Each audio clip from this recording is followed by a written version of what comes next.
las 8:39. Vamos a conversar con Carlos Alberto Montaner, pero en la pausa escuchamos que Samuel Urrutia Cantoral recibió una llamada desde Panamá. Primicia. Y yo creo que hay una primicia importante. Y yo creo que ahí hubo una sincronicidad. Yo creo que ese embajador parece que supuso que el empresario, estaba oyendo la radio y que el empresario estaba en una emisora en el Caribe que se escucha en todo el planeta. Es el sol, se oye en todo. El sol de la mañana, y por eso quiso darles información para transmitirla primicia al mundo. Samuel Urrutia. Me llamó el embajador de España en Panamá, Jesús Silva, y me preguntó, ¿estás en sol? Sí,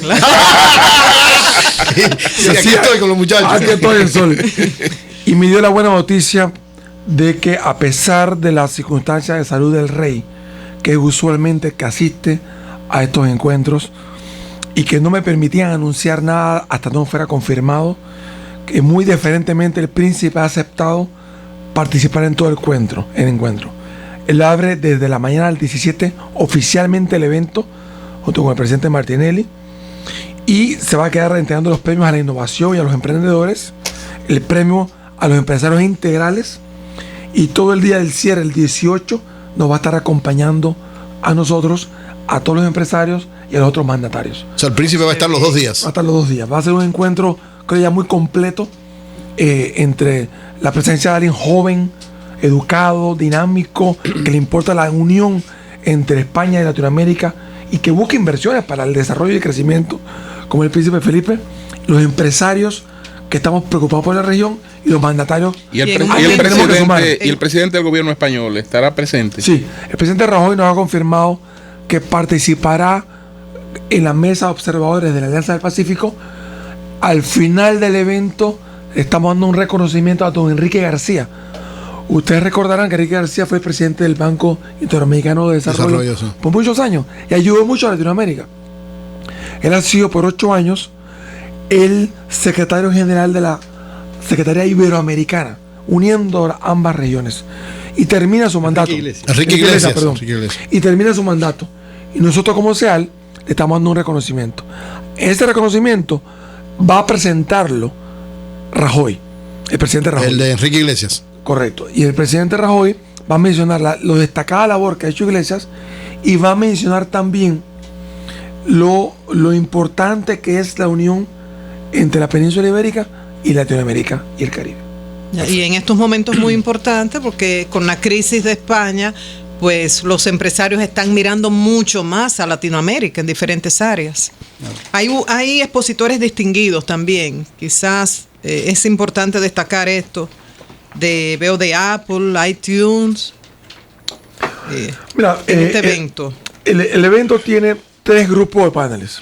Un panel está orientado a el milagro de la integración latinoamericana, llámese las multilatinas. Por ejemplo, que solo estuviese con presencia en Centroamérica. Eso para mí es una demostración de la integración. Entonces tenemos invitado a un grupo de empresarios que ha logrado expandir su negocio por toda la región. Cómo le fue, cómo lo hizo, qué le pasó malo, qué problemas tuvo, para ventilarlo. Tenemos otro grupo de empresarios que han hecho milagros exportando sus países y sus servicios a otras partes del mundo. Tenemos el mayor productor de pan, segundo mayor productor de cemento del mundo. El mayor productor de llantas sale de Latinoamérica. O sea que sí podemos, tenemos la capacidad. Entonces se va a discutir este tema. El tema de la parte social, lo que hablábamos, la parte del empresarialismo social. Vamos a tocar temas muy puntuales. Por ejemplo, la banca inclusiva. Cómo este pequeño señor, con una buena idea, si no le da el crédito, va a llegar a ser exitoso o va a ser microempresario. Aquí el gobierno lo está haciendo. Lo está haciendo. Muy bien. El Banco de los Pobres, de Mohamed Yunus. Pero visto desde el punto de vista del Estado y visto desde el punto de vista del empresariado pero nuestro privado. punto de vista es que los empresarios, en las empresas debemos tener un fondo especial para mentoring, que es tiempo. Para los startups, para los Kickstarter, para los grupos empresarios tenemos que hacerlo. Las incubadoras. Y estamos haciendo un observatorio como SEAL para medirlo, fomentarlo, divulgarlo. Porque ustedes se sorprenderán. ¿Cuántos empresarios están dispuestos a hacerlo? Pero no saben cómo. Sí. Bueno, con un cheque, pero se puede hacer mucho más por nuestro país, por nuestra región. Eso se va a medir también allí. Bueno, Carlos Alberto, a propósito de este encuentro y de América Latina, se me ocurre que empecemos preguntando ¿qué cosa es América Latina en términos conceptual? Porque tradicionalmente en Brasil, a partir de Lula, toma otra postura, pero Brasil no siente que es América Latina, sino que su rol era otro.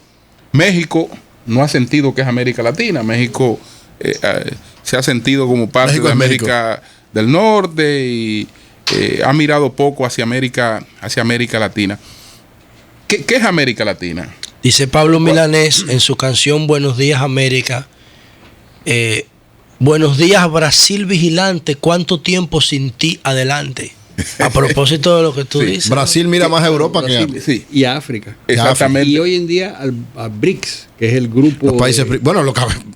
BRICS empiezan ellos, Brasil precisamente. Claro, Brasil, Rusia, India y China. India y China. Y ahora entraron a Sudáfrica. ¿Quién se esa es la familia política y económica e ideológica de Brasil. Brasil no tiene vocación latinoamericanista, nunca la ha tenido, porque la historia de Brasil es totalmente distinta. Es decir, ahí llega un emperador portugués, ese emperador genera un imperio y no tiene nada que ver con el resto de América Latina. Y además es profeso de espalda a América Latina. Y los latinoamericanos también con relación a Brasil. Y también... ¿No ha sido distinto después de Lula? No, Lula no ha tenido... Es decir, primero Itamaraty, que es la Cancillería brasilera, tiene una tradición que es muy anterior a Lula y va a seguir después de Lula y va a seguir después de Dilma. La diplomacia brasilera tiene una vida propia basada en viejos prejuicios diplomáticos de qué es lo que debe ser Brasil y cómo debe crecer.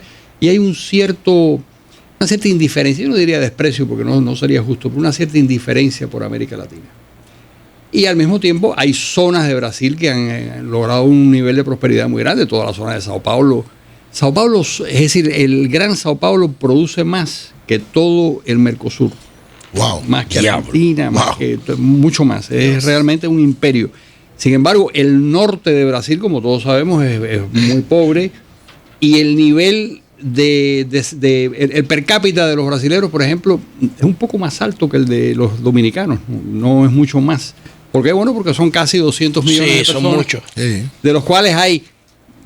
En el primer mundo hay 30, 40 millones y el resto se distribuyen en los segundos y terceros mundos que hay en el planeta. Ahora, ¿qué es América Latina? Es un espacio muy importante donde se pueden aprovechar como muy bien. El caso de México, nos hablaste del caso de Brasil. México, ¿qué ha pasado con México? Bueno, México mira hacia los Estados Unidos.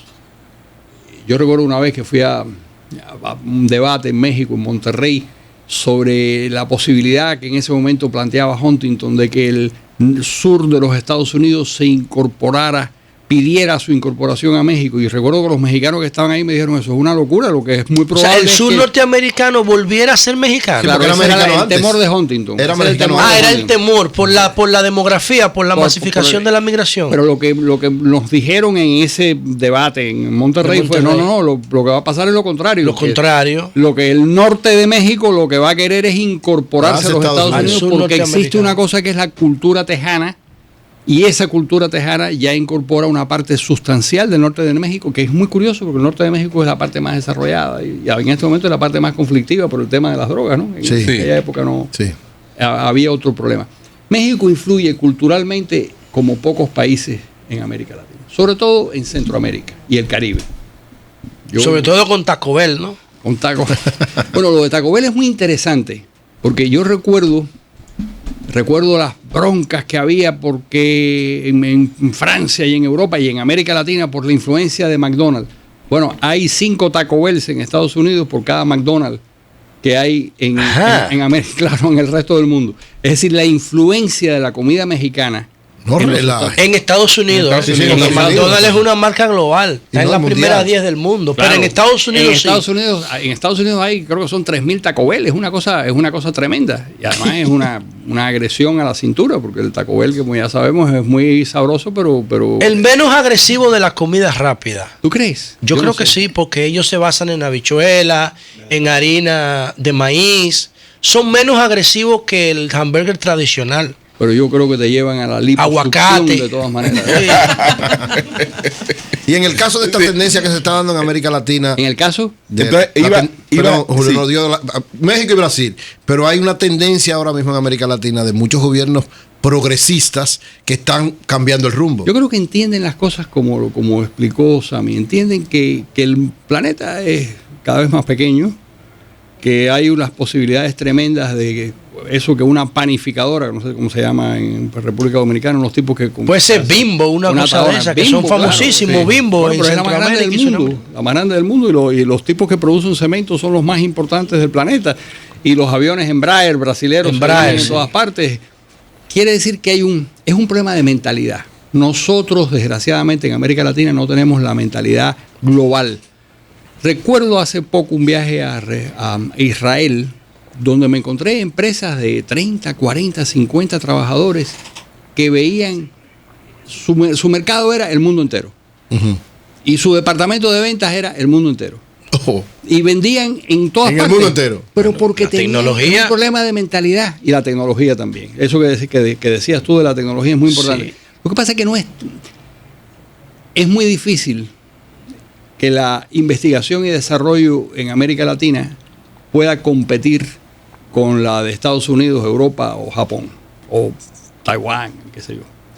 Pero eso es una parte del problema, porque nuestras universidades que no están entre las... No, ninguna. La de aquí es la primera de América y la última en calidad. La primera que se fundó y la última en el ranking. Sí. Bueno, una vergüenza la UAS. No es la última, pero está lejos. Está lejos. Bueno, es un caso parecido a la de Lima, a la de Perú, que también es la de San Marcos, que de las primeras. No sé si es la primera o la segunda. No, la primera fue la de aquí. La de aquí. Hay una la de San Marcos la segunda. Dicen que es la primera. No, ellos son la segunda. 1538 la nuestra. Que la primera era la de República Dominicana, me dijeron que no, que era la de ellos. Digo, no sé, pero no importa. Yo creo que tiene que ver con son las dos primeras, digamos, y la fecha de 1538 la de aquí. Pero la de allá también es muy mala. Es decir, el problema no es que tengan 400 años, cuántas ideas originales han parido en esas universidades, claro. Realmente son muy pocas. Y casi todas las que han surgido son en el terreno de las humanidades y del derecho, pero muy poco en el terreno de la ciencia o la tecnología. América Latina nada más gana premios Nobel en literatura. Ahora, no es un problema en México creo que hay algunos. No, y en Argentina también. Pero no es un problema de las universidades, es un problema de las sociedades. Es un problema de la sociedad, pero fíjate hasta dónde es un problema de la sociedad. Que la presencia de los hispanos que viven radicados en los Estados Unidos, que culturalmente son norteamericanos, tienen una presencia menor en las facultades de ciencia y tecnología de las universidades norteamericanas. Uno llega a MIT y se encuentra que eso está lleno de chinos. De chinos, sí, de hindúes, de taiwaneses y de coreanos. Pero te vas al departamento de lenguas y te encuentras... Lleno de hispanos. Eso está lleno de hispanos. Y en sociología y en antropología que se lleno de hispanos, pero en ingeniería, en ciencias, ahí donde se crea el conocimiento, el valor agregado. El futuro, todo. Desgraciadamente, ahí tenemos una presencia muy limitada. Y eso quiere decir que es un problema cultural. Un problema que tiene que ver con la educación nuestra. Eso es ese enfoque muy interesante. Es terrible porque... Es que nosotros le tenemos miedo a las matemáticas y a la física y a la química. Bueno, yo le tengo miedo justificado porque me suspendían siempre. Pero... Don Carlos Alberto Montaner, como usted es un analista internacional muy agudo, aquí en República Dominicana hay casi una crisis entre dos naciones por la decisión del Tribunal Constitucional Dominicano de dar una resolución excluyente que le quita nacionalidad a gente que han nacido aquí en República Dominicana. o preguntando? No, yo estoy preguntando y motivando, ambientándolo para que él, porque él no es dominicano. Lo que pasa es que hay una yo soy medio dominicano, pero bueno, es importante, decirlo objetivamente que pasó es importante. Yo le dije que hay dos posiciones. ¿Quieren preguntar ustedes? Pues déjenme preguntar a mí. Ok, es importante. Bueno, es un tema que ha dividido la opinión pública. Venía viéndolo. La opinión pública. Hay gente que piensan como Melton Pineda, hay gente que no yo piensa como la él. realidad. Bueno, pero espérate. Okay. Que hay gente con 70 años viviendo aquí que son de tránsito. Yo puedo darles una opinión general, no una opinión. Claro, no particular. La opinión general es que existe la ciudadanía legal y la ciudadanía cultural. Es decir, yo veo a los hispanos que llegaron de 4 años a los Estados Unidos y olvidaron el español y se integraron culturalmente en la sociedad norteamericana, y esos muchachos no los dejan integrarse realmente en la sociedad norteamericana porque sus padres eran ilegales. Y los veo en la televisión planteando que ellos no son otra cosa que americanos. Sí. Y ellos hablan inglés y viven en inglés y tienen una cultura y una información que tiene que ver con ese mundo. Y les dicen de pronto que ellos no son. Sin embargo, llega un extranjero, como es mi caso, que puede adquirir la ciudadanía norteamericana, y yo no soy culturalmente norteamericano, no tengo nada que ver con ese país, pero como legalmente puedo adquirirla, me da unas ventajas que realmente me parece injusto con relación a los que son ciudadanos norteamericanos culturales, que deberían tener ese... Ahora, hay otro elemento que me parece importante. Hay estudios muy serios sobre la creación de riquezas de los ciudadanos frente a la creación de riquezas de los residentes precarios. Los ciudadanos tienen unas posibilidades mucho mayores de crear riqueza, que es una cosa que le conviene al conjunto de la sociedad, que los residentes precarios. Los residentes precarios tienen una visión de corto plazo porque no saben cuándo tienen que hacer las maletas y largarse. El ciudadano tiene la posibilidad de hacer planes a largo plazo, que es una de las características de las sociedades prósperas. Es decir, que tú no estás pensando en los próximos 6 meses ni en el próximo año, sino estás pensando en los 5 años, en los 10 años, en los 15 años. Estás pensando en quedarte porque ese es tu país. Eso se estudió muy bien en el caso mexicano. Y se demostró que una de las grandes imbecilidades de la legislación norteamericana, en este momento la que se está planteando, ¿cómo? ¿Una de las grandes imbecilidades? Sí. Atención, Tribunal Constitucional. No soy yo como dominicano que digo. Estoy hablando de los Estados Unidos. Una de las grandes tonterías es decirles a esa persona, usted va a estar con una residencia precaria durante 12 años y no va a poder incorporarse a la sociedad norteamericana. Lo que le interesa a una sociedad es que las personas tengan, después del tiempo primero no hacer distinciones, no hacer cambios, y que las personas se integren a ese país y funcionen culturalmente dentro de ese país y tengan sueños a medio y largo plazo. Y todos, desgraciadamente, ahora entro en el tema dominicano que no... Sí. Ahí aprovechando mis antecedentes dominicanos, que son bastante sólidos. Yo creo que lo que le ocurre a República Dominicana con Haití, que es un problema muy serio, severo, es decir, tener de vecino al país más pobre de América y uno de los más pobres del mundo es un problema. Esta es la mejor pregunta que se ha hecho. Lo acepto. Y el país frente al cual tú te independizaste también. Y además un país que ejerció el poder brutalmente aquí durante décadas y del cual se independizó Haití. Todo eso es cierto, pero es una realidad. Como es una realidad que los costarricenses tienen que vivir con los nicaragüenses, y hay 600,000 nicaragüenses viviendo en Costa Rica, y hay una cantidad enorme de bolivianos viviendo en Argentina, porque los vecinos no los podemos... Y hay 12 millones de mexicanos viviendo en los Estados Unidos, porque nosotros no podemos escoger a nuestros vecinos, casi no podemos escoger ni a nuestra pareja. ¿Oíste, Julio? De manera que ante esa realidad, ¿qué es lo que le conviene a la sociedad? Y ahí el problema es que se razona muchas veces con las emociones. Entonces, ¿qué es lo que te dice la emoción? La emoción te dice, yo costarricense, yo no quiero a los nicaragüenses. Yo argentino, yo no quiero a los bolivianos. Yo dominicano, no quiero a los haitianos. Pero están ahí, una realidad. Exactamente. Y hay que incorporarlos y hay que hacer lo posible porque esas personas se conviertan en creadores de riqueza. Un haitiano analfabeto, un haitiano pobre es un problema para los dominicanos. Un haitiano educado, un haitiano preparado y trabajador es un beneficio para los dominicanos. Solo que aquí es un problema. Bueno, es un problema racial, pero es un problema racial que también es un problema absolutamente subjetivo. Usted ha planteado elementos importantes, una nacionalidad cultural, una nacionalidad legal. Bien, hablaba nuestro vecino, es una realidad, igual que la presencia de nuestros vecinos acá y cómo nos conviene que sean educados y preparados. Yo le quiero preguntar, número uno, si cada país, en este caso República Dominicana, tiene o no el derecho de establecer quiénes son nacionales dominicanos o no. Sí, porque es una cuestión legal, claro, por supuesto. Entonces, ya yo estuve oyendo aunque lo legal no sea justo. Estuve oyendo la historia constitucional. Entonces, el problema es que varía. En un momento dado es una cosa, en un momento es el derecho de sangre, en otro momento es el derecho de suelo, en otro momento es las dos cosas. Entonces, ese cambio lo que indica es que es una cuestión muy subjetiva. Ese desorden. Porque no hay, y provoca más problemas. Entonces, yo quiero estar de acuerdo con ella, pero no puedo.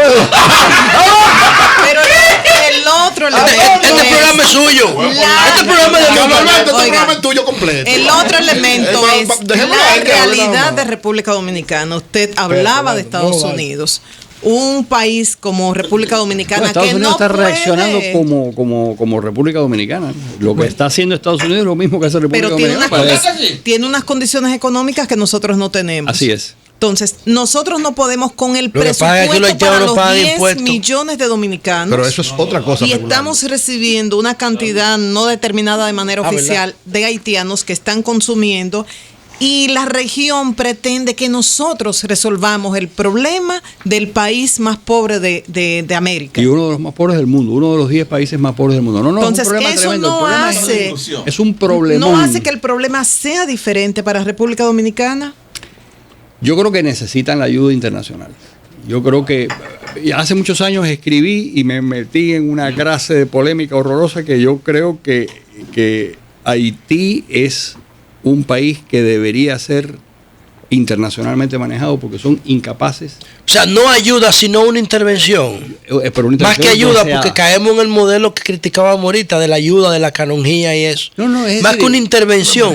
Pero el problema es que si durante décadas lo que hemos visto es que a un desorden se sucede otro desorden, que la corrupción aumenta, que la indiferencia ante la pobreza de los vecinos haitianos es terrible. El propio gobierno, es decir, probablemente el gobierno o los gobiernos dominicanos son más generosos con los haitianos que lo que es el propio gobierno haitiano con sus nacionales. El ejemplo del terremoto. Nosotros dimos de inmediatamente sucedió el terremoto, estaba República Dominicana con toda su fuerza apoyando todo eso. Más que el propio incluso gobierno. Una amiga médico que fue a ayudar y llegó desconsolada. ¿Por qué? Porque me decía, yo me moría trabajando y se sentaban a verme trabajar con una absoluta indiferencia al problema de sus conciudadanos. De ellos mismos. Pero bueno, esas son realidades con las que hay que vivir. Es decir, uno puede actuar nada más que sobre aquellas cosas que puede modificar de alguna manera. Lo otro es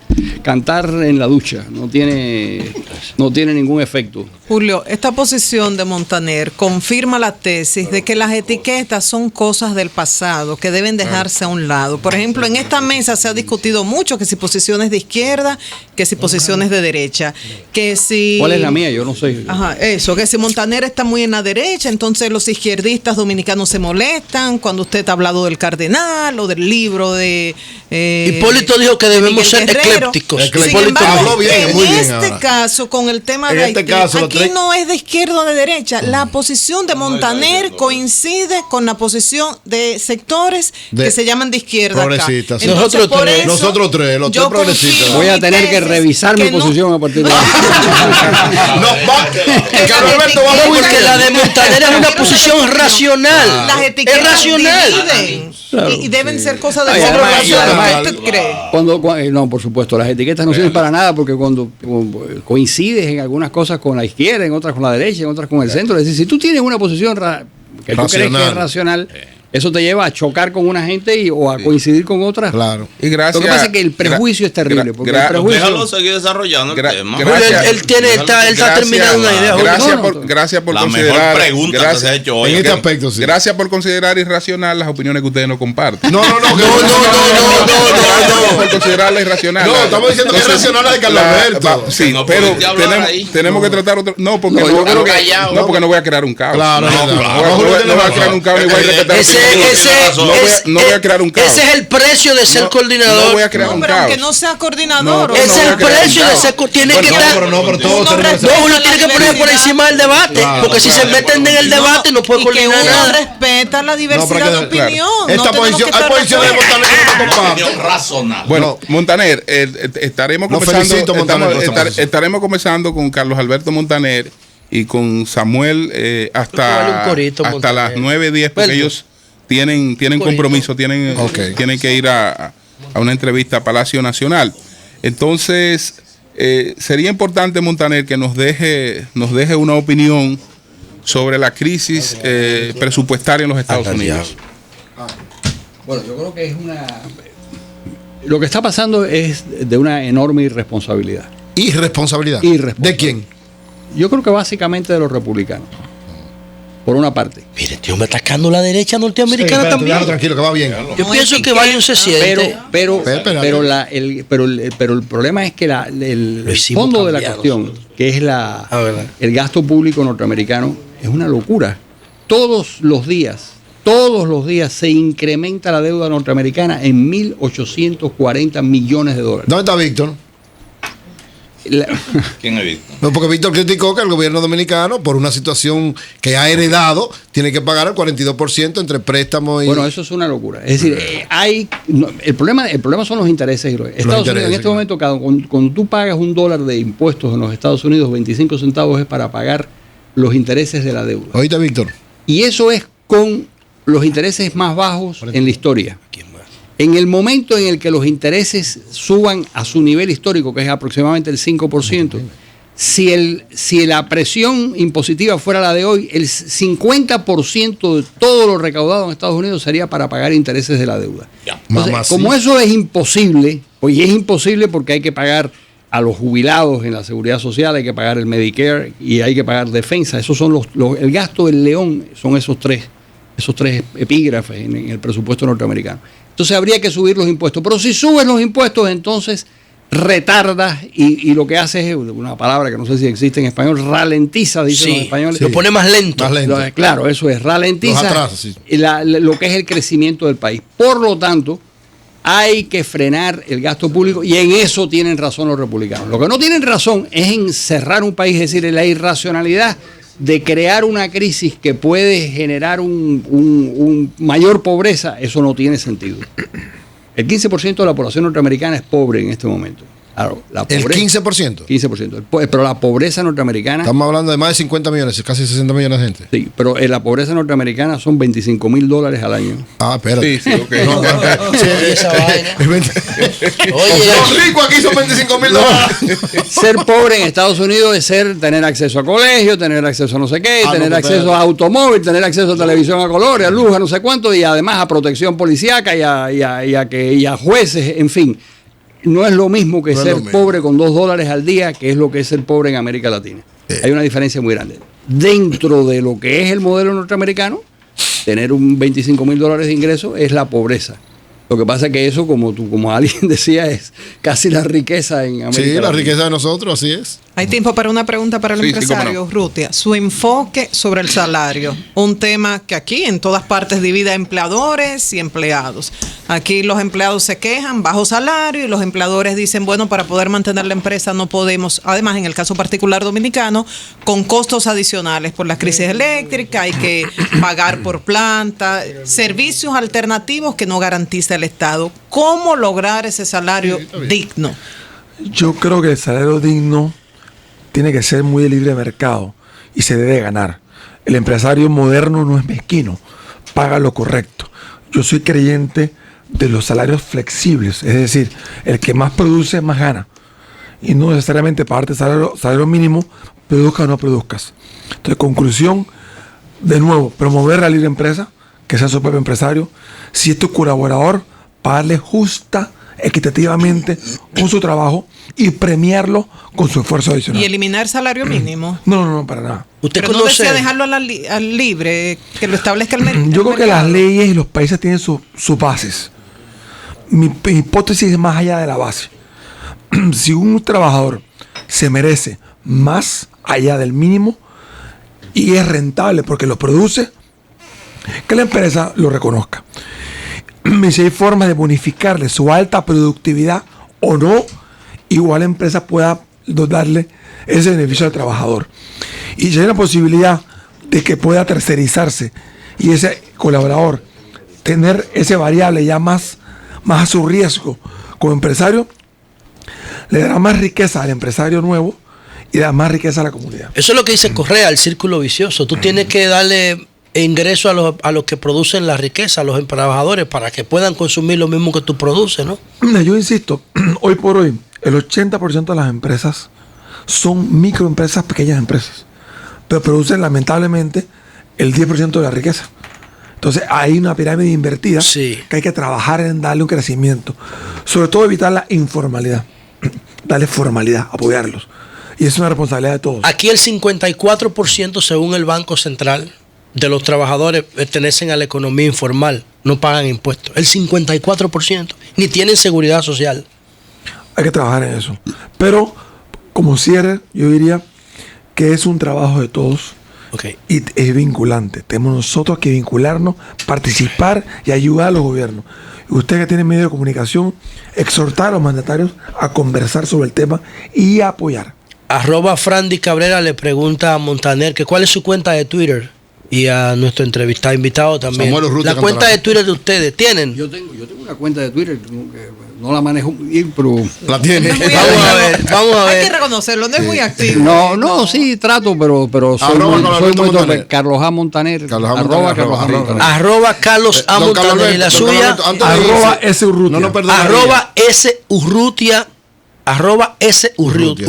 Que no nos perdonarían tener una visión de usted también sobre dos procesos que usted permanentemente escribe y habla y analiza, que son muy importantes y de mucha actualidad. El proceso venezolano, por un lado, o sea, cómo ve el proceso venezolano, y el proceso cubano. Me he pasado la vida equivocado. ¿Cómo así? Bueno, sí, me he pasado la vida diciendo Castro se va a morir, el que se murió fue el otro. O sea que es muy difícil. Por lo menos no me pidan diagnósticos médicos porque soy un desastre haciendo No pensó que Chávez iba a morir primero que Castro. No, ni yo ni nadie. Además ¿cuántos años, Carlos Alberto, cuántos años tiene la hora final de Castro? Yo tengo un libro que se llama Víspera del Final. Sí. ¿Cuál tiempo hace? 10 años después lo cambié y le puse La lenta muerte del castrismo. Y dentro de 10 años podré, no sé, esto no se acaba nunca. ¿Qué prevé usted en Venezuela ahora? No, yo creo que eso no puede durar demasiado, porque es que el caos es de tal magnitud que el país potencialmente más rico de América tenga ese nivel de desastre. Me parece a mí que eso va... Lo provocaron los partidos tradicionales que permitieron que el sistema hiciera crisis y tocara fondo. Eso estamos hablando ahora. Eso hace 13 años. No, estamos hablando ahora. ¿Usted no ve ninguna posibilidad de que pueda haber un reordenamiento desde el punto de vista económico? Porque ahora el problema es económico. Yo me preocuparía mucho, si yo soy un venezolano, me preocuparía mucho que mi presidente hable con los pajaritos y tenga comunicaciones extrasensoriales con el presidente muerto. Todo eso es una cosa que a mí me pone muy nervioso, porque yo no es el tipo de gobernante que me gustaría para mi país. Y creo que eso va a acabar mal.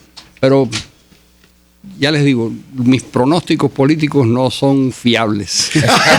¿A quiénes de ustedes les gusta la literatura erótica? ¿A ustedes les gusta la literatura erótica? ¿No les gusta? Es que la literatura es una pérdida de tiempo. No, la literatura hombre, no digas. Tú no ves que nada más, tú no ves. La mujer del coronel. Una obra de literatura erótica Pero de Montaner. De Montaner, La excelente. literatura, yo le voy a entregar el libro de Eduardo a que se lo lleve. Ah, muy bien. Lo que pasa es que como llega una edad donde todos los viejos son verdes, ¿no? Y es cuando empezamos a hacer literatura erótica. Por un asunto de nostalgia, ¿verdad? Sí, Yo creo que por nostalgia, para acordarte de cómo es esa vaina, como dicen. Realmente, Carlos Alberto, ¿qué noticias tienes sobre lo que está ocurriendo en la República Dominicana? ¿Qué visión tienes sobre la gestión del presidente Medina? Bueno, hasta ahora la percepción es positiva desde fuera. Yo no entro mucho dentro de la política dominicana, pero lo que se ve fuera es una persona seria, una persona que está cerca de la sociedad. Es decir, la imagen que proyecta yo creo que es positiva, sobre todo un hombre serio, que eso es importante. Un gobernante, un estadista con cierto nivel yo creo que de respetabilidad. Ahora, hay otros elementos que tienen que ver con los números que ofrece la República Dominicana que son muy preocupantes. Cómo ha aumentado la cantidad de empleados públicos, el tema de la corrupción, es decir, todas las cosas que saben los dominicanos y que hay que atacar. El tema de que cada año entran miles de personas al mercado laboral y no encuentran un puesto de trabajo. Todo eso afecta mucho. Por eso lo que decía Samuel es importante.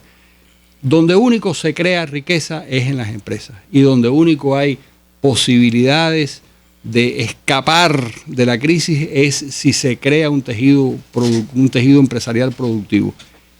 Hay una frase que se repite como un mantra y es verdad. Estados Unidos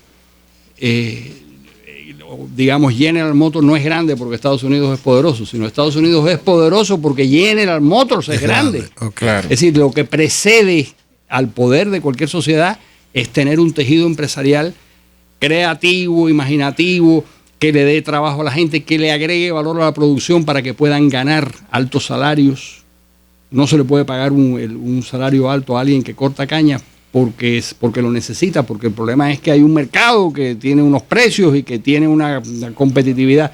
Ahora, si en lugar de eso fabricara relojes Rolex, pues por supuesto que tiene más valor agregado el reloj. Mucho más valor agregado. Y por tanto más beneficio. Y con relación al liderazgo, Montaner, vemos casos como el del Papa Francisco.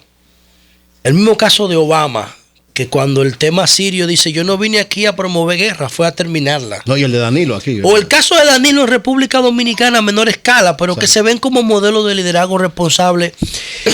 Estamos asistiendo a ver nuevos paradigmas en materia de liderazgo. Aunque en el caso de Obama no necesariamente se está viendo como un liderazgo tan responsable, porque yo pienso que sí. No, porque también ahí hay mucha vacilación y el problema sirio él tiene que ver mucho con la agudización de ese problema.